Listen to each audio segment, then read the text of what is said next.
everybody. We're here for the AEW official podcast, AEW Unrestricted. I don't know why I went the movie. What a cool movie name. voice guy. Isn't that a cool name? It's a cool name. I basically told them that if we're calling it that, like, they better be cool with dick jokes. Mm-hmm. So, well, this is why we're here, right? Yeah. I mean, that's why we're here. I don't know why you guys are here. No. I never talk about stuff like that on a podcast. Oh, really? Never Never. talk about that. I'm classy. Anyway, so today we're here with our wonderful guests, the Young Bucks, Matt Jackson, Nick Jackson, both amazing tag team wrestlers on the show. Sweetheart. Oh, you're so sweet. Oh, I know. You guys sign my check, so it's okay. Do I? Somebody does. Yeah. I don't know. You hired me. I don't know. Fuck it. But yeah, amazing wrestlers in our tag team division, but also, I mean, executive vice presidents in the company. Like, this is basically like your baby. Like, sure, it's a baby you share with a lot of other people, but it's like you guys have been here from the beginning, and that's super, super unique. I know that, like, in previous episodes you've said, or previous interviews, you said you and Dana were like really early on in the conversations with Tony. I was the first person to pick up the phone for Tony. Yeah. Nobody else believed him, I think. Everybody thought this guy was crazy. Right. I didn't believe him. He actually reached out to me too, and I said, nope. I've heard this story multiple times throughout my career. I'm the more open-minded of the two Thank brothers. God, though. Apparently so. Thank God I picked up the phone, though. I picked up the phone and I heard him out. And Dana, my wife, who actually works here, obviously, too. She wanted chief merchandising officer. Yes, exactly. Said it better than I could. She wanted to be in the room during the first chat. But and, before you even get to that, though, at that time, though, we were negotiating with literally every company in the world of course, that is involved with wrestling. Right. So this was another thing. And I was like, there's no way this is going to be real, because here we have these real companies like offering the world to us. That have been around for 100 years. You have real contracts with like dollar values. Right. So at that point, real. Exactly. So at that point, I was like, I don't know, Matt. Let's just go with something we know for sure. Tony got me on the phone, and I'll tell you, like, it wasn't immediate, but I talked to him, and I'm like, it was pretty. You text me after the conversation. You said, "I think this is what we're doing." I just said, "There's something to this guy." I did roll my eyes a few times during the conversation. I'm not going to act like I didn't, because he was telling me crazy stuff. Like, he was talking about, I'm going to get the show on TNT and just these big wild dreams. And, like, a part of me goes, well, I've heard this. That's not possible. Right, but then I have this weird thing where I just hear people out, and I have this open mind. And I said, you know what? There might be something to this. Right. And even Dana was kind of like, Matt, come on, stop wasting your time. And I said, no, let me take another call. So the second call, led to a third call, which led to a fourth call, which led to literally talking to this man every single day since July 3rd. I have not spoken to him, and for longer than 24 hours since that day. And he's a talker, so I can't imagine like how many hours you spent on the phone. Oh my God, endless. And at first it was like, it was almost like, hypothetically, if we do this thing, this is what I would do. And the guy just knows his passion for this, and he got in my head, and he convinced me. Well, then we met him, and then I met him, and we met him in London. And, dude, and we had a chat with him, and that was it. He shows up in a Young Bucks bomber jacket, and immediately I'm like, huge mark. I love that though. I'm like, this guy's genuine. He's real. Oh, absolutely. And that night, I think we had dinner, and he took us to one of their arenas. We went over there, and it was like, I was right then. I think that night we looked at each other and we were like, I think this is it. Right. And we just knew. I don't know why. It's weird. It's like we fell in love with the guy, Like, it's easy to. Yeah. He's so ambitious. Like, we were at this, what was it, the Fulham Arena, whatever you call it, and it sits like 50,000 people. He's like, we're going to fill this one day with people for a wrestling show. I'm like, are you kidding? Yeah.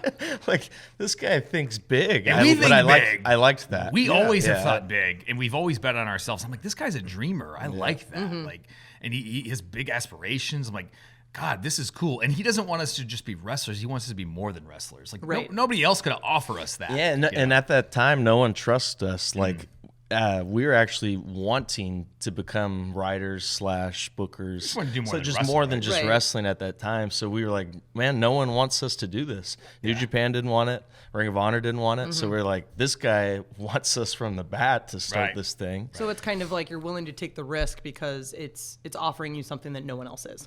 Yeah, nobody else could offer me that. Right. Nobody. And nobody could also offer the fact that, hey, we want you to be yourselves. He's like, I want you to do your thing that you've done, all along, keep doing that. Right. Not, show up somewhere and they're like, all right, listen, we're going to change this and change that. He's like, no, I want you guys to be the Young Bucks. I want you guys to be the Elite. And right there, I was like, what is the debate here? Right. So within would you say a month, we committed. We're like, let's just do, if we're going to do this, let's do it. Yeah, well, his knowledge of the business is incredible, isn't it? Unreal. I think if you ask him, you give him two opponents, Bret Hart versus so-and-so, he'll tell you a date, the Yes. arena, Oh, yeah. the match, how long it was, what the finish was. He's It's an insane. encyclopedic knowledge Yes. of wrestling. He was doing that with Chris Daniels the first time they met. I was in the room. It was in the UK. It was the same. Oh, and he's game. telling him his And he- entire yeah, he's history, here's this about you and this about and I you. could just see CD and he's just like, what? CD's He didn't probably even I remember. didn't, you know? I didn't even remember half the Yeah. stuff that Tony's bringing up. So. Yeah. It was Jeez. insane. Yeah, no, he's a crazy guy. Yeah, honestly, a fantastic boss too. One of the most best. humble dudes. The best. It's Super nice. normal dude. You can, it's good. There's gonna be a lot of energy. Yes. Oh boy.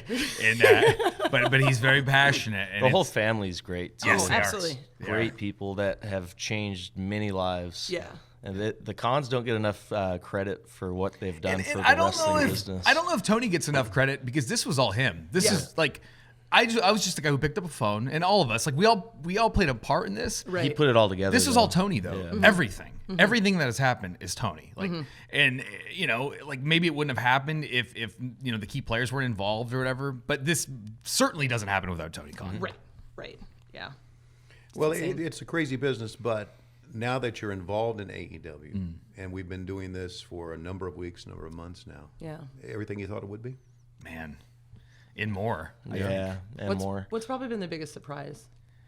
I think for me is seeing how effective the television works so quickly, the power of TV, right?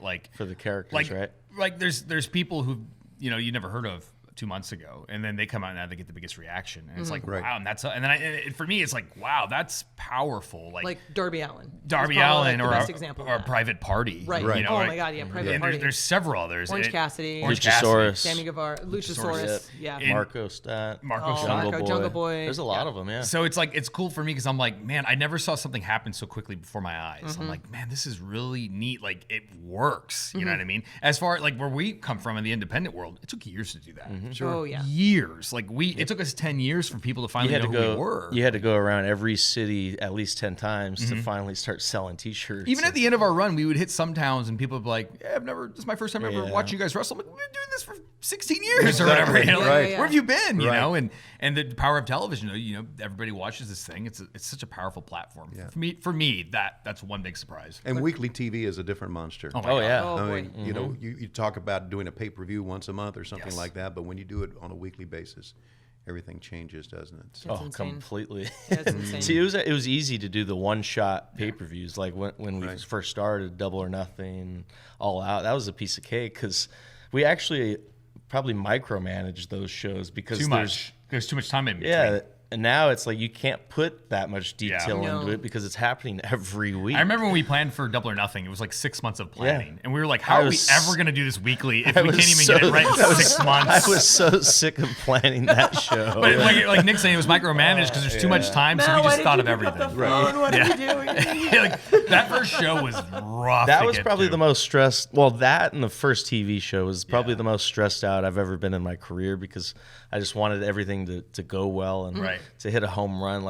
Man, was I nervous to the point where after the show, I think you did the same thing. We had our match, we went yeah. backstage, and I literally just laid on the floor. And we lit for 90 I was minutes. that tired. We wouldn't get up. Yeah. It was mental I was and physical mentally and exhaustion. physically Right. just Well, exhausted. I mean, it's like when you do something you've never done before. Yeah. It takes first time you do a crazy workout, right? Sure. You're just drained. Yes. You can't do shit after. So to imagine something like this. Oh my God. Especially after Double or Nothing. Double or Nothing was bad, I yeah. stayed in Vegas. My whole family was with me. Oh, boy. My kids and my wife left. I stayed in bed until 5 p.m. the next day because I believe was it. so I tired. was down at the pool at 9 in the morning. And I'm dying. What am I doing? I had my kids too. How? Yeah, it was brutal. Yeah, that was tough. I think you hit it on the head right there. It was we never done that. I was always just used to being the wrestler guy, right? I would show up in my roller bag. Hey, everybody, just kind of chill out, do my match. Now we're on our feet for 12 hours. Right. And we're answering you have to have an answer for everybody. Everybody wants to know something, So all day you're just being pulled in different directions. And then you also have to wrestle. So by the end of that, you're finished. Sure. And as far as live TV goes, it's 2 hours live. and I swear to God, it feels like the time just evaporates. It does. You know what I mean? Yeah. Well, I don't know if it's this way for you guys, but like we're here all day, and you know the day starts super early, especially like with the ladies. Like we're doing training with Dustin. And it just kind of like passes by, and then as soon as the show starts, it's like gone. It's like time, it's already over. Time moves at different speeds depending on where you're at. In the day. Especially when true. you're in the ring. So our first instance of it was the first TV we did. We were in DC. DC, yeah. And it was like they rang the bell, and then like they're like, "You got to go home. You have 30 seconds." I'm like, what? We just got out here, you know, because I'm not used to live TV. Right. And it was nice to have a guy like a Chris Jericho who's done live television for decades. And we're all kind of leaning on him, and he's just like, All right, because you had the match with Santana Ortiz and Jericho. And That's they right. too don't have much experience with live television. Right, Kenny right. Omega, the same thing. So it's like we all were kind of like just looking towards Chris, and Chris is like, "This is fine. It's easy." Yeah. We're like, "Okay." We're all panicked. It's like, guys, this is what I do. Like, you know, and it was nice to have at least one guy like that in the ring while everybody else was just like lost and losing their minds. And having him's been really, really good. And Yeah. I know, especially like there was a match we had with like him and Darby where I get the cue like, we got to go home. We're about to go off the air. Yeah. And like they still have like a whole 4 minutes left. And Chris is just totally cool as a cat, like whatever. I'm just going to tape his hands, all this. I'm like, how are you not panicking right now? I am panicking. I'm trying to not show I'm panicking. He's but been here, you know. He's been there. He's been great. like 29 years. Yep. This isn't his first rodeo, right? He's the man. He's the man. I want to talk about the creative and the dynamics of creative, because normally in creative, everybody is in a room together. Yeah. But you guys are in California. Right. Cody's in Atlanta. And then, so you guys do a lot of... It's a remote company. It is. It's a Yes. remote company. You guys do a lot of creative, I would imagine, on the phone, texting Oh my and God, emails, yeah. right? Thousands of texts. Does that every work? Does that week. work out well? I mean, there's got to be Well, some you know, it's- challenges in that. You know, what's funny is a lot of things. A lot of things change as soon as we get to town Tuesday. Almost everything changes from what we had text. Not necessarily. Like, the card stays the same. Yeah, but like little details change. yeah, But so far, it's worked out. It's tough for me because I got 2 kids, 2 little ones. I'm married, and so's Nick. And the balance is rough because it's like all day I've kind of got this thing, right? I'm just looking at my phone. I'm trying to be everywhere. And Trying to it's be present. Very difficult. Yeah. Because it's a 24/7 job. Like, so if I come up with an idea at 1 a.m., I come up with an idea at 1 a.m. and I'm telling everybody. I don't care. I don't even, like, when you have a good idea, you don't care about that stuff. You just like, got to write it down. And it becomes this thread for an hour. I'm like, now next thing you know, it's 2 a.m. and we're all up talking creative. It doesn't stop. You know, I'm You're dropping the thinking, kids like, off at it's school. like 5 a.m. I'm like, for the other guys. yes. But the best stuff gets done in person, I've noticed. Yeah, there's more chemistry. Yeah. Sure So like does. Tuesday night, we usually meet with Tony, and we are out till like 3 a.m. talking about creative. So Yeah. And we're that's a usually normal knocking night for out us. next week's Right, like entirety. So like last night we got together, and pretty much next week's There's production meeting, yeah. Yeah. But it works. It's very difficult being a father though, and balancing it. Dana will get on my case sometimes. Just put it away. I'm like, I'm trying to. And then my sleep schedule sucks now. Right. Because now I'm constantly thinking and trying to create, so my mind doesn't turn off. So I know that with like you guys being on the independents for as long as you were, like a lot of that is you're busy like Thursday through Sunday, Yeah. right? So do you feel that it's different, like the amount of time that you're present with your families now that your work day is in the middle of the week? We actually have like a schedule now. Like Yeah. before that, like with that, like you just said, Thursdays to Sundays, we Yeah. would do Japan trips in between. That's right, So that's right. we were literally never home. Yeah. Oh, So boy. now we're actually home 4 days a week? Yeah. Around that, 4.5 days. So the kids love it. It's nice. They almost see us too much now. The talent loves it. I'm just going to put it out there. Yeah. that It's really nice. No, the being schedule home. is great. It's awesome. I don't know like what's worse though, because like we were on the road more back then. But like when I was home, I would be more present, and now when I'm home, I'm less present That's because true. I'm working so much. Whether it's a conference call, whether it's email chains, or it's text. Yeah, you know, because threads. before then we handled our schedules, so we would just say, hey, we need 2 weeks off. We're taking 2 weeks off. Right. So we would do that. Now that's not possible. every So week, it's an animal. Yeah, I can see that. I feel like I was telling Brandon Cutler earlier, who rides with us every week, and I'm like, God, I feel like I just saw you. And he's like, you did. You saw me 3 days ago or whatever. Because by the time, you know what I mean? Like, it's Yeah, that quick. yeah. Because we're with each other from, we leave, technically it's Monday night, Tuesday morning. Because we come from the West Coast. So we're always together really super early. We're together all Tuesday, all Wednesday, and then we travel all Thursday. Right. So it's like, it's really only, like I don't see him over the weekend. You have like one work You know? day, but like 2 commuting days. We got such a good crew, though. I feel like dude, it's everyone so gets fun. along pretty well, It's so so it fun. makes it easier. That's a key. Yeah. That really is. Yeah. Yeah, that's Like a we've key. got a fantastic fantastic locker room. It's a nice collaboration. I wanted to talk about the beginning of the Young Bucks. Yeah. You guys obviously were wrestling fans, and how did it start where you decided, hey, we want to do this for a living? We started out as big fans. I'm 4 years older than Nick, so I introduced him to it when I was a little kid. I just said, "You got to watch this." And I remember the old Coliseum home videos. We'd go to Blockbuster and just every VHS off the shelf, you know. Right. And so I got him into that immediately. We were big Hulkamaniacs and rocker fans, and Right. And then as we got older, we continued to watch it. Obviously, the Monday Night Wars were very instrumental. Yeah. To our later on our careers. So it's You funny. don't say. Mine too. Yeah. You don't say. So it's I never would have We were guessed. huge fans of you, Tony. massive. Huge Really? fans. Massive. Huge Yeah, fans. that We're not means just a lot. saying that. Right. We were huge. We switched Brandon Cutler, over. too. We switched over to WCW because that's where Hulk and Randy and all these guys, our favorites went. right. Because I didn't even know anything about WCW. I just knew WWF. We were WWF kids. Hulk Hogan, you could go to hell. Right? So when Hulk switched over and they started getting all of our favorites, we left WWF. We were like, that's it. We're Right. we're NWO kids now. Right, or sure. whatever. Oh, yeah. Yeah. And that Hogan was it. our favorite Yeah. by far. So definitely, like, that era is what really made me love it.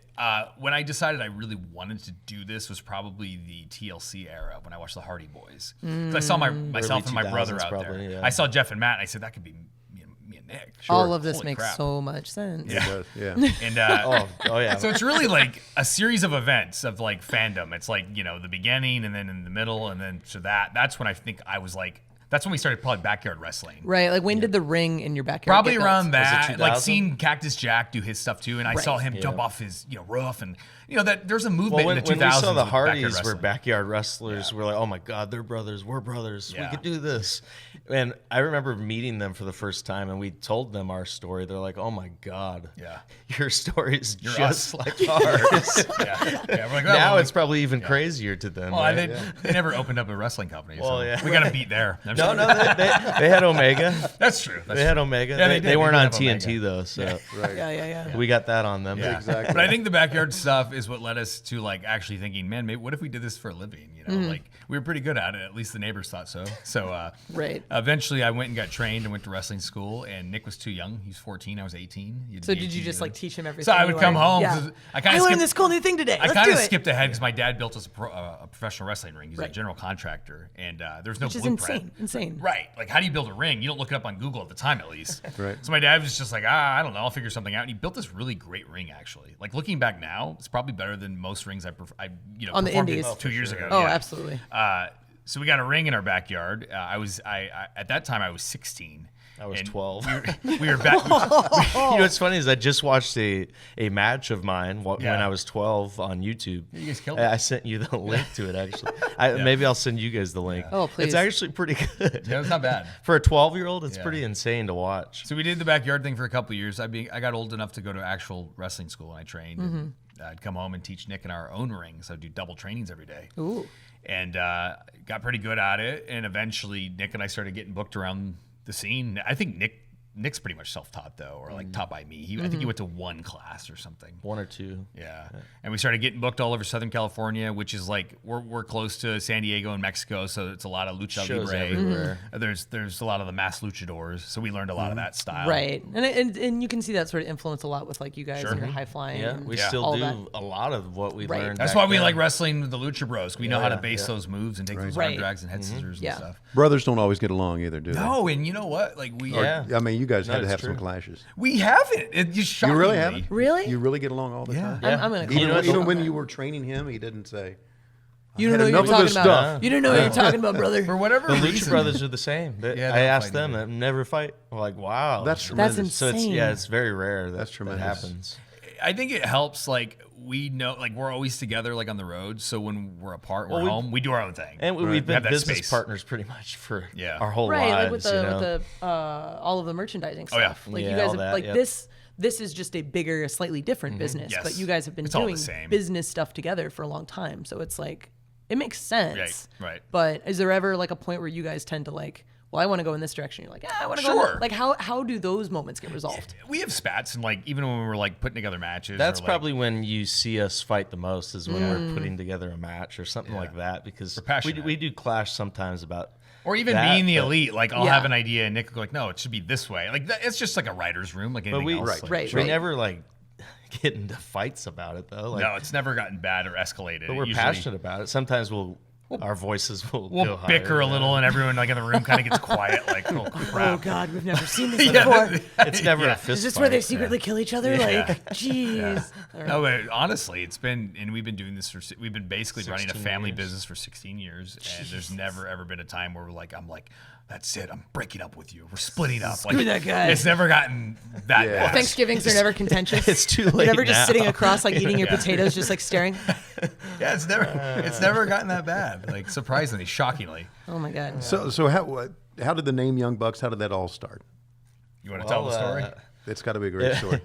Well, we didn't have any control over it. So Really? there was a local show that was running the Grand Olympic Auditorium in Los Angeles. It's a famous building for boxing And this is when wrestling, Lucha Libre was really hot in Los Angeles, so they were back. They were 2004. selling it out. I don't know what it fit, probably 6,000 maybe. 6,000-7,000. So the promoter contacted us, and he had saw us wrestle at a local like Lucha Libre show, and he was interested in booking us. Okay. So he's like, "Please come down to the auditorium. We want to book you guys." We're like, "Oh wow, okay." We weren't even a tag team at the time. Yeah. We were singles wrestlers. He was Slick Nick. Yeah. And he wore blue Yeah. shorts, and I was Mr. Instant Replay. I wore red shorts. Are they like the generic indie shorts Oh, where they're like absolutely. super baggy and they go down to no, the no. knee? These were the tight, like AJ Styles, like Yeah. era. Oh, Yeah. nice. The pleather Nice. little shorts were Crappy popular. indie gear. Yeah. Yes. Yep. So they were like, "Well, we're gonna team you up." We're We're like, like, "What? we're not Team us tag up?" team? We're like, well, "Okay." Oh, that's we hilarious. we just knew that this arena was famous, and we had to do it because this was going to be our first Well, they're big going to break. offer. They're offering us $100 each. So We're whatever the like, booker holy wants, whatever the crap. booker wants, Yep, we'll do right. it. Fine. As soon as whatever. we heard they're going to pay us $100, we were blown away. We were like, "Oh my God, this is our job now." We're like, Because we made before it. then, we that paid all my food for the month, guys. oh yeah, we were doing shows for $5 typically, or we would actually $20 we would Yeah, $20 wrestle is for pretty like masks. Remember Lucha Lucha Libre masks. masks? They would give you like, pick out a souvenir on your way out. or like Like a hot dog and a handshake and a lucha no, mask? oh yeah, hot dogs. We Hot did dog hot and a handshake. dogs. Hot dogs, yeah. But it wasn't Potato hot chips. dogs. It was like a certificate for a 4 hot dogs. Yeah. You get the hot dog later Yeah. at a future booking. Yeah, That's so how they get you. So eventually we got to the building, and we look at the names on the list of who's booked, and we're not seeing our names. We're like, "Uh-oh, I think they Like, forgot did to they make a book mistake? us." You know. So It's we the indies. It's totally like Oh, yeah. possible, right? So we went up to the promoter. We're like, "Hey, our names aren't on the list," and he's like, "No, they are. We have you named as the Young Bucks." We were like, "No." And then they're like, That's well, a dumb Well, and then name, they're guys. like, here's the reason why. We're like, he's like, if I have to be honest, I didn't know your guys' names. Oh my It's God. like when we were going over the card, we're like, hey, didn't we book those 2 Young Bucks? Yeah, throw them on there. And we'll just call them Matt The and Nick, Young the Young Bucks. Bucks. Yeah. They just remembered our first names. Like Right. So we're just Matt and Nick, the Young Bucks. And we're Okay. like, oh, yeah. He's like, how do you like it? We're like, that's great. And then in the back, we're like, no, we're Slick Nick and freaking Mr. Instant Replay. What are you doing? You're Mr. ruining Instant Replay. You're ruining everything. I love that. But the match went great, and the Yeah. promoter's like, "How would you guys want to come back?" We're like, "Yeah, that was Well, you nuts." skipped ahead. It was so the show sold out. It was insane. Nice. And it felt like I was in a dream. But we come out. It's a largely Hispanic crowd. Okay. And right. a really homophobic crowd too. Oh, no. Like at the time, like you could. It was the Wild West. Like, Right. So we come out Mid-2000s, who knows what you're getting, We're right? the 2 whitest guys you've ever seen. They give us that one song. We're not gonna take Oh it. my God. No, we're gonna take it. Yeah, we came out with that. So we come out and like we're the only They're like booing we're probably us. the only white wrestlers on the show. Right. And They were and chanting some everyone's bad just chanting slurs. homophobic Yeah. stuff Oh at us. my They're God. throwing trash. I remember at that us. hurt my feelings. I was Yeah. like, "Oh my God!" And my this mom was and our dad big are in the break. crowd. No. And my mom and dad are like, they're supposed to be the baby faces. That's what's going on. Yeah. So like it was. But the match went good though. So The did action you went work good. heel? we ended Yeah, up- we turned heel. that night. Yeah, you kind of have to at that point. First heel right there. we turned heel in a match where we got squashed. That's fantastic. But you know what? I'm glad we did it because then they booked us like every month, right? We ended up winning the crowd over, if I remember, too, Eventually, because yeah. they had us kick out of a few big moves, and people were like, wow, these guys are actually pretty tough. You know what Yeah. I mean? So, like, they bought into us by the end of the segment. But it was the first time we'd ever wrestled in front of more people than 50. Yeah. So you jump from 50 people to 7,000 Yeah, at it the was Grand pretty Olympic crazy. Auditorium. It's nuts. So imagine us. It was like deer in headlights when we walked out. Oh my God, it felt like a dream. We're not gonna take it. Well, We're and just it's like saying, with all "What?" of the way that like larger places are lit, you Yes. don't actually see 7,000 No. people. You see like 50, but you hear 7,000. surround you and it's and- so intimidating. Yes. You're just like, oh my God, they hate us. It felt like a movie, and they had like the fog machines, and I couldn't see it. It was all hazy. I'm like, is this happening? Like, I didn't Where know do I if it need was to real. step? I don't know where I'm going. They're Am I like, gonna- next time you got to have matching gear though. What is up with this blue and red? But so we got a matching. We gear got for the next matching one, yellow, remember? sweet yellow gear. So you could still have your individual singles personality. The other thing, did you mention you were 15? He was 15 years old. I might have been younger than. No, you're that. Oh 15. my God. I wrote about it recently. 15 years old. My God. Jeez. I want to inject something here about wrestling on the independent circuit and taking the bumps that you guys take Oh my God. for a little bit of nothing.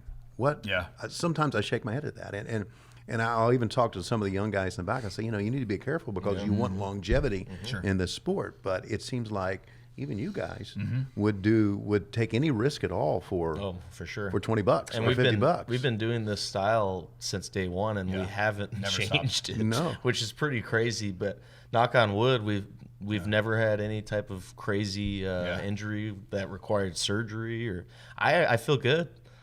It takes a passion for the business. Yeah, Right. It really does When you're to do that. When you're at that stage in the game, though, you have to. You pretty much have to. You have to get recognized. You need buzz. So And it's like- wrestling was changing. It was like, Yeah. oh man, now you got to be a workhorse to try to make a name for yourself. So we pretty much went out there with that mentality, like, hey, let's try to kill it every night and try to get some fans to we cheer were at the us. forefront of the style, though, because like at the time when we were breaking in, a lot of like the chain wrestling was like standard. Like every match has to start with 10 minutes of chain wrestling. Nice strong lock. Yes. So Nick and I were like, no, let's like skip right to the good stuff, right? Sure, Let's hot shot. So Yeah, we started doing And we were always the opening act, so Yes. that's why we did that. we had for 8 minutes, years. and we had a lot of Get the cool crowd stuff we wanted hot, to show yeah. people. So, and we started like the way we thought of wrestling was a lot of people want to have a big fight atmosphere. Right. We wanted to create a party atmosphere. Gotcha. So Super kick party. Super kick party, right? Yeah, That's yeah, where yeah. that came. But it's like we want action, so much action, and you know what? Like every other match is going to do the same way. Like we have a little heat here, and then we do a comeback, and we go to the fault. And we're like, no, let's just go high spot the whole match, Right. And because we wanted to be different, and then sooner or later over the years, it just became the standard way tag matches happened. And Right. So now it's like every match does that. So now we're at a kind point. of our fault. We're at a Yeah, you yes. kind of Damn it, you kind guys. of change the thing. Damn Right. it. And not, like, everybody does it. So now it's at a point where I was talking to Nick the other day about this. I said, now we have to make that decision again where it's like we have to be different than everybody else. So what do? We need to make a new move. And because now everybody does the style that we kind of helped create. Right. You know what I mean? Who So, doesn't Motor throw City a Machine super kick? Guns? Right. and- Motor City Machine Guns. That's another tag Going to team. Dragon Gate in Japan. That was the style where we really learned that. That style that I was talking about, where it's high spot. It's like that's where it's popularized, and like we ripped it off, or like and brought it to the States. Right. Well, nothing in wrestling is original. It's Of just- course, it's taken and you turned, make it. You make it your own thing. Yeah. Yep. But yeah, I think when you're at a stage in your career, it's like we were talking about this yesterday. Like I got married in 2008. And Nick was my best man, and he did a best man speech, and he told me, "All right, Matt, I got to get out of here. I got a show." I have an indie show. And I didn't bat an eyelash. I said, "Of course you No, do." because it makes sense. I said, "Go do your thing." Like it's not about the money at that You point. saw It's- the wedding. It's the important thing. It's I can get a big break tonight. I can have a big match. I can get more buzz for us and our Right. brand. I'm going to Right. do it. And I said, "Yeah, go do your thing. I'll take it from here." He's And- not getting married today. You right. are. Like when you're at that point in your career, though, you'll do anything. You'll sacrifice Anything. everything. It's not about, you don't think about I'm only getting paid $50 tonight. You know what I mean? It's, yeah. this is for the bigger picture. Well, and if you're having fun, like almost like the money doesn't matter, especially if like that's not your full time thing Yes. yet. That it's now it's just fun, Yes. right? It's like, oh, I got $50. I can buy an extra taco at Taco Bell or whatever. Like, Right. And it's- then that's what helped with the merchandise. We always thought of it like, if we could sell one t-shirt for $20, Yeah. that puts $10 in my that's pocket. dinner, That's yeah. buying Yeah. us dinner. Oh, yeah, So like easily. we always thought of the merchandise thing as like, we're like, why is nobody selling merchandise at these shows? This Yes. is crazy to me. Like, so like we would go out and we were like, listen, if we stand here for an hour and we sell one, like, again, it's dinner. Yeah. So like that's where the merch came in, because we were paid so little to do these shows. We're like, could we at least make what we're making in the ring out here as well and double our payday? Well, and I think a lot of that is like that's exactly how it is Yeah. on the indies right now. That it's like you get guys who are getting paid well, but like Yeah. all the money's in merch. Yes. And it's funny, you guys were like ahead of the curve on that as well, because it's like, oh hey, yeah, let's sell some Right. t-shirts. Hey, let's like do this whole t-shirt company thing, and like completely change how merchandising is done in wrestling. Well, No big your deal, merchandising whatever. is it's been legendary. I mean, it is really. I think it's changed the business. Yeah. Mm-hmm. because of what you've been able to sell and being in stores and again, about how that all started. We kind of copied. Like, again, we talk about how everything in wrestling's copied, right? Like, we saw what Colt Cabana was doing, and it was revolutionary because nobody did it. We saw Chris Hero there. We saw Jericho and Kevin Steen. Like, we saw how they engaged fans at the gimmick table. Right. We would be at the table, and we'd have our heads down, and we were embarrassed. And they would be up talking to people, smiling, shaking hands. Sure. Making it an experience. Yes. Yeah. Because really, they just want to meet you, and they want to tip you, and then they'll take home a souvenir, right? That's it. That's so exactly let's give right. them something. So we started opening up and talking to these people and trying It to be gave us more confidence, than, though. Yes. And it gave us confidence not just at the merch table, though, in the ring, too. Yeah. And you could see that, and it translated. Yeah. Like, I don't know if you agree with that. Oh, but absolutely. It like felt that way. And then they go home with an interaction that they remembered. Like, oh, I met the Young Bucks. Those guys were actually great. They were nice. So they want to cheer for you later in your match. Sure, they'll always be a fan of yours. And that's Absolutely. future ticket sales, right? Yes. And that just, I mean, you're investing in yourself. You're investing in whatever product's Yes. booking you that day. Like, you're investing in the fans. Like, that's kind of the whole point of wrestling. Like, it's that symbiotic relationship between It's fans a and campaign. performer. Like, It I feel like I'm is. going out and I'm shaking hands, I'm kissing babies, and it's one at a time. You're constantly running for Yes, office. you're constantly every Constantly. city you go to. And you know what? That's how we built our empire. I get is it. Yeah, no, that makes a lot of meeting sense. hundreds and thousands of fans and getting them on our side and having them believe in us. So. We do. No, we haven't killed the business. But I do want to talk about being the elite. Oh, boy, I love it. And we were talking about it earlier today. Full disclosure here, my oldest son, Matt, who you may have worked with at StarCast. That's right, yeah. He's the guy that runs around. Big time fan of the Young Bucks and always was. He's a sweetheart. Yeah, always was a big fan of being the elite. Cool. When I was first on Being the Elite the very first time, he sent me a text. He went, "Oh my God!" It's kind of crazy that like being the elite is almost like a career goal that a lot of people have. But like when you're on the indies and it's like, oh dude, the Young Bucks are here. Maybe I'll get on Being the Elite. Like I know like when you guys came out to Defy in Seattle the first time I met you, I'm like, dude, I might get on the show. Like this is nuts. Like screw the whole like getting booked for Double or Nothing thing. Like it's so like I funny. might be on Being the Elite. so funny. It's awesome. And I'm getting texts from people like, hey, you're in the back. Like, are you on Being the Elite yet? I'm like, I don't know, dude. I don't know. I It's don't know funny how it 'cause that's works. something like I'm never even aware of that's happening. Like I have Oh, no idea. I know it happens. Like if it happens for me, it happens for everybody. I cool. remember going It's to the cool thing in wrestling. Defy really was is. so cool, by the way. Yeah. Like, Seattle. Oh, wow, Holy crap, yeah. that was fun. Seattle's an amazing city. There's so much wrestling there now. It just exploded in the last 2-3 Good. years. I could tell, like, being in that room, like, God, I was like, this place is cool. I'm going to Yes. go there. Like, it's special. I remember we were talking to Chris Daniels and Frankie, and they told us about you. Mm-hmm. They're like, when we were trying to get our team together for the refs, so they're like, we got to put over Aubrey. She's amazing. Well, I had worked with Frankie twice before that. Yeah. And that's kind of how, like, it's just right place, right time. I Yep. think, like, we had, like, Brian Cage pulled out of a show that I was in, and Okay. then Frankie got pulled in. Yeah. And I'm like, oh, I worked with him, like, literally a week ago. Yeah. And he shows up, and he's like, hey, so, yeah, I brought your name up to the boys. I'm like, right. panicking, like, Yeah. okay, yeah, no, well, Like, let's, I let's talk about literally- your finish. It's going to be great. It may have been like that night we were Yeah. like, Nick and I like pulled the trigger. We were like, yeah, let's do it. So Yeah. that was it. No, it was like as soon as like the match was done, because I did the match with the SCU, it was like a 3v3. Yeah. We walked through the curtain. I'm like handing the boys bottles, water and stuff. I'm like, hey, it's great. And CD's like starts talking numbers as soon as he walks through the curtain. I'm Wow. like, what is this? Awesome. Oh my god! Like, what is my life? Yep. And like, I still have one more match after that, and I'm trying not to like shit my pants. Like, oh my god, That's amazing. I literally like awesome. I can't tell anyone backstage. I'm like, I haven't signed anything. Like, Yep. this isn't real. Like, I It don't. never feels real It until never you feels actually real. get the thing. It Like, still you're like, doesn't feel real. And Yeah, I I like know, have I 2 know. contracts with you guys. Like, Yeah. I'm like, this is just a dream. Like, yeah, what? now you have a podcast. I have a podcast. It's weird. I don't know. But yeah, about like being the elite, like it was all Nick's idea. We were in Japan. It was 3 guys, it was us and Kenny, and we were bored, and we just started taking our phones out and we started doing sketch comedy bits. Yeah. And at first, there's a thing called Vine, which I love you had Vine. 6 or 7 seconds to tell a story. So Right? good. So we started doing that. It was fun, and it expanded it to Twitter videos, which were like 52 seconds. And finally, we were doing full-blown 4 or 5-minute sketches on YouTube. That's right. And we were developing quite a following, and people liked the stuff. And Nick I had thought, an idea. Yeah, I thought filming behind the scenes of those things would be cool, and fans don't have a clue how Japan is, so we're like, this would be cool too. Well, actually, I was like, You because said Matt it, and Kenny didn't like the idea. They're like, we film enough, we don't need it.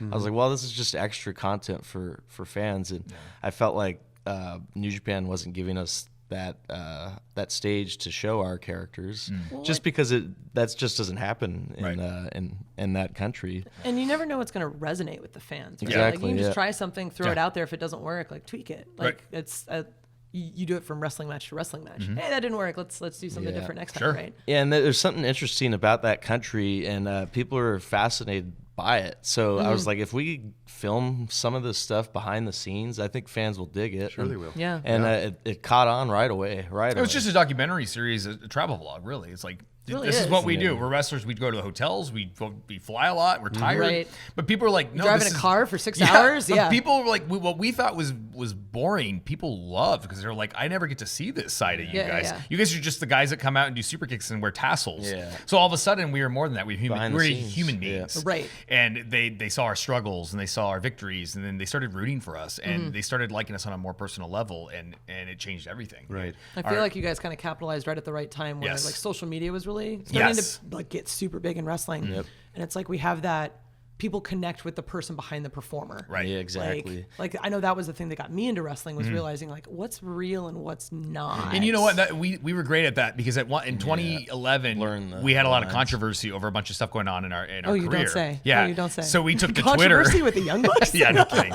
We took to Twitter to like so many other people would probably have like apologized or tried to like clear the air. Instead, we leaned into it, and nobody was doing that on social media at the time. Very little. Maybe like a Matt Hardy who's always ahead of And everybody. it got us yeah, real yeah. heat. Like veterans thought we really did hate them. And we didn't we're like, shake "Come on, hands. We had guys, no it's- respect for the veterans. We were jerks. Right. And instead of going, no, we're good guys, trust me, we were like, yeah, we are jerks. Yeah. I hate And I hate shaking people's hands. Like and we leaned into the gimmick. We worked them all because Yeah. we would go backstage to these indie shows and the veterans there would be like, "Oh God, the Young Bucks are here," and we would hear them burying Oh, us yeah. openly. We're like, Oh, "These my guys God. are getting worked." and people would write articles about us and like disparaging who our characters were. They didn't even know Right. who we were. Right. But instead we leaned into it and it worked and we became effective heels. Right. Right. But then by the time it started to wear off, we created Being the Elite. Right. But And- that's why we fit in so perfectly with the Bullet Club, and Yes. the Bullet Club was just exploding at the same time as Being the Elite was. So it was like a mixture of all that put together. It was a perfect Bullet thing. Club was ahead of Being the Elite by like maybe like a year or two. Yeah. But by then, like Bullet Club helped put our names on the map. People wanted and to were see interested more in of us. Bullet Club. Yes. So that's another reason why Yeah. I think it got And then so once Being the popular. Elite happened, that was kind of like the whole exodus of AJ Styles, Right, and exactly. Luke Gallows, and Carl Anderson. They left, so me, Nick, and Kenny created the Elite, and then Being the Elite came shortly after that. Right. It's like people were rooting for us three because they were like, all their friends left them. What are these guys gonna do? And instead, we turned is this so really sad. yeah.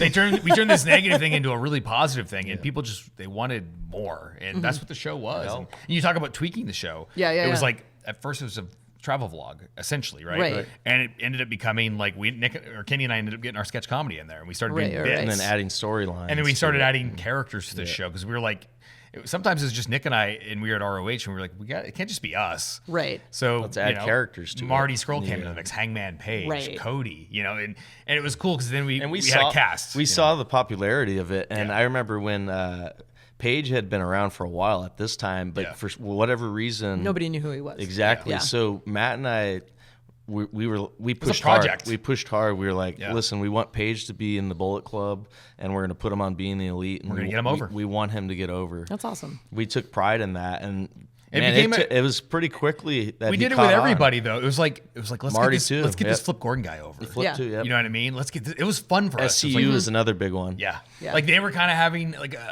something in their career. Like they were having great matches. Something wasn't clicking though.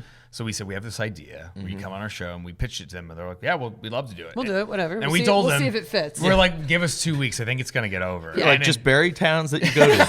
And I'm not Very kidding. every town yeah. except Southern Because California. nobody's got the gift of gab like Frankie Kazarian. Oh, my It God. took, You know. I'm not kidding, 3 weeks, 2 weeks. 2-3 we did a weeks. show in New York. Their music hit. Everyone's chanting, SCU, Yeah. SCU. And- They came backstage. They went, I can't believe it. People know who we are. And Nick and I are standing with our arms crossed going, yeah, we did it. You know what I mean? Like, Yeah, yeah. I took more pride in that than getting myself over. Like, I want to help other people.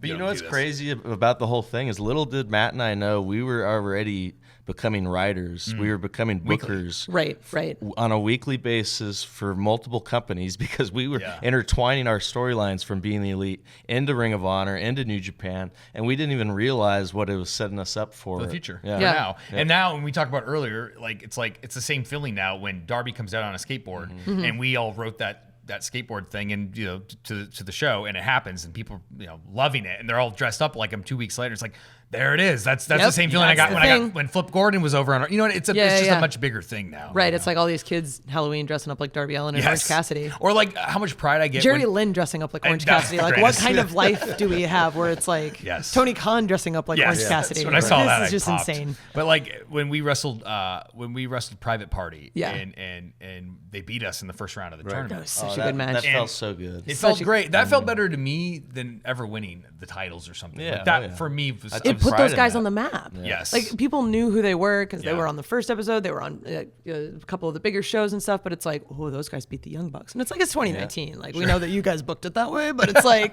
But it's like the fact that you're doing that. Yeah. I think the really, really like hardcore fans understand kind of what that means. Sure.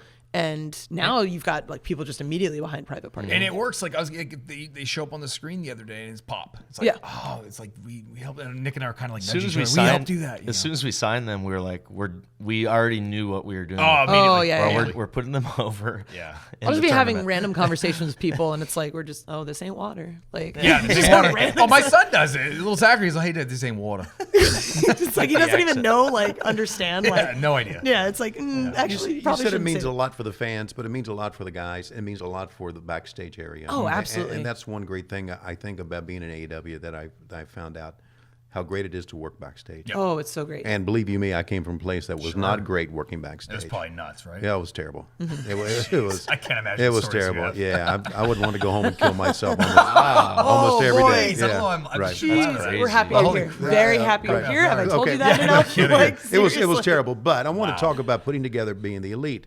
Do you have a structure, or you just come up with ideas and say, okay, how do you format a show? And how do we know the long-term plan. Yeah. You know the long-term plan. Weekly, sometimes it's like we'll think of something funny and we just tell Brandon, hey, start filming us. We got a bit. Yep. Or we all collab together. During the week, I'll think of something and I'll tell Brandon, put this on the shot list and put it as this way so I don't forget what it is. And then Brandon will come up with great ideas. He's behind a lot of the creative. Right. I don't think he gets enough credit, does he? Yeah, he doesn't. No, like the jogging scene, we had, as soon as that other company tweeted that, Matt and I thought of that. Oh, I had the bit already. That exact It was just a matter of when we were going to do it. Right. You know. The key demos, I'm dying. I'm dying. Things like that.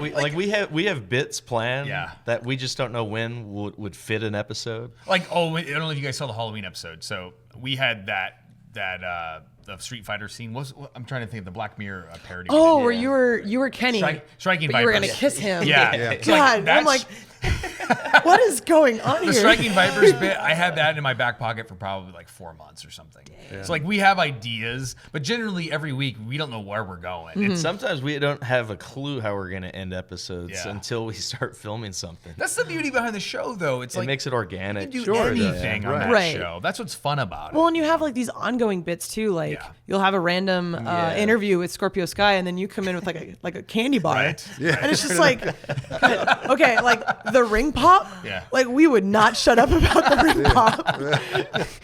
Just like like you look at Scorpio the next day, and I'm like, oh hi. Right. Like, it's looking a little differently. Little awkward. Yeah. How are you? It's funny how because we'll read the comments and we'll see what's catching fire, so we're like, we have to do it again, or some stuff just doesn't get over, so you just don't do it. But we gauge the audience and see what the interest is, and we know immediately like we got to keep doing that one. Or if one doesn't work, we're like, we got to get away from that. You just one, cut that. Just cut it. Yeah, but we try. One thing is we have continuity on our show. As silly as our show is, there are rules that we go by. There's continuity. There are. You know what I mean? And there's continuity of characters on the show that isn't necessarily matching with what's on TV, Absolutely. right? That's what's great about the show. Is like the characters on our show, it's like this NC-17 version of what their characters on TNT are. Right. Like Rick Knox is probably my favorite example of that. Like his whole bit has just been like absolutely hilarious. Yeah. And I'm like, oh my God, this is great. But like he's like a completely different character on TV. Yeah, it's like this alternate universe of what our characters could be. Right. You know what I mean? Right. That's a good way. And there's no rules, there's no limit. Like that's what's fun about the show. And we had superpowers at one point. That's right. Of course. Like we have really quorky ideas. Yeah, so and you disappeared one time. Right. How did he do that? I'm a magician now. It's wrestling. That's a running He's the merch thing freak. right now. It was really well done. I'm thinking this is really they're gonna really make it a shitty thing.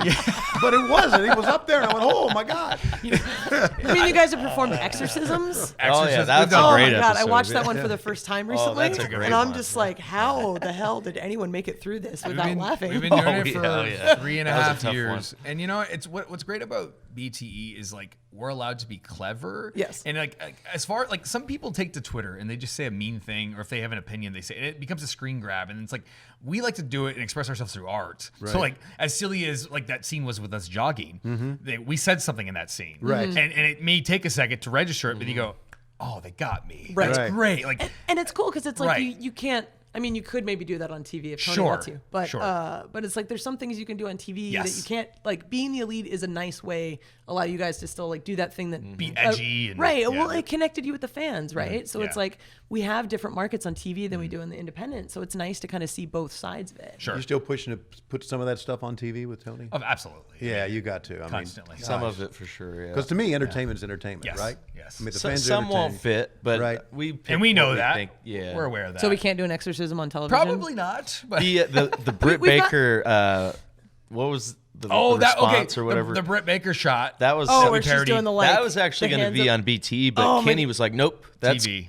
going to be on." Oh, the TV. whole like Britt Baker challenge, Yeah, whatever it that thing, was. yeah. and That's like right. I fought Shocked for that. look. Like I had to make sure that got It done. was Like, so good, especially with like the background you guys have with Adam Cole, Right. Yeah. And how like he's a character on Being the Elite that he's dead. Yeah, that's right. Oh, that's Like, right. you killed him. Yeah, that's right. We So used it's to like- kill people on BT. we had a couple of murders on the show. That's right. It's like a soap Paul opera. can't We do need that to on cut the this TV guy show. out. Let's just Probably kill him. can't. Let's just kill him. Whatever. Can we? If we start doing that on Dynamite, like, Yeah. can you give people a heads up? Like, hey, we're gonna kill you You next know, I week. think Lucha Underground killed a couple people. They So did. I guess it's They not did. out of the realm. Wow, Yeah. okay. Yeah, a couple people died. Yeah. See, I'm for all that stuff. I really am, and I know that I personally that I did wrestling in the '90s, and I get it, but I also get the entertainment value of all this stuff, and so that's why Orange Cassidy, Yeah. Oh I my think God. is so freaking cool. He's literally my favorite wrestler. Yeah, And like and- he hasn't wrestled on right. TV. Right. Or And he doesn't have to. He doesn't have to. He just comes Yeah. out and has this amazing like moment. He's another guy we had to fight for because a lot of people didn't get it. And I said, you don't have. There's nothing you can get. It's Orange Cassidy. It's Orange Cassidy. It works. Right. It's great. And it's like seeing him wrestle too. Like his character can immediately transform based on whoever he's with. Sure. Like there was a match he had with like David Starr. It was like insane. Oh, I did a match with him once with Sue Young where it's like Oh, he yeah? actually becomes blood orange. Sure. And like, gets possessed and whatnot. And like it's, People don't realize how good he is actually he's too. so and his like understanding of wrestling psychology is He's insane. one of the smartest guys. I One know. of the smartest guys. Yeah. Like I sat and watched wrestling with him once, and it was just like, oh my god! Like Wait this is- until he actually wrestles because it'll eventually happen. it'll happen And eventually. people are gonna be like, "What? He had that He's in him?" so good. He's so good. Yeah, he's He was great. another guy that we knew for over a decade, where we were like, "This guy deserves a break." He Let's give does. it He to works him. so hard. Like Yeah. him. And it's variety. Wrestling's a variety show. You need a little of everything. Everyone's so I think it's perfect. gonna like. There's. I talked to my mom about Dynamite because she doesn't watch wrestling. She'll refuse to admit she watches wrestling, but Right. she watches Dynamite because like her daughter's on it, right?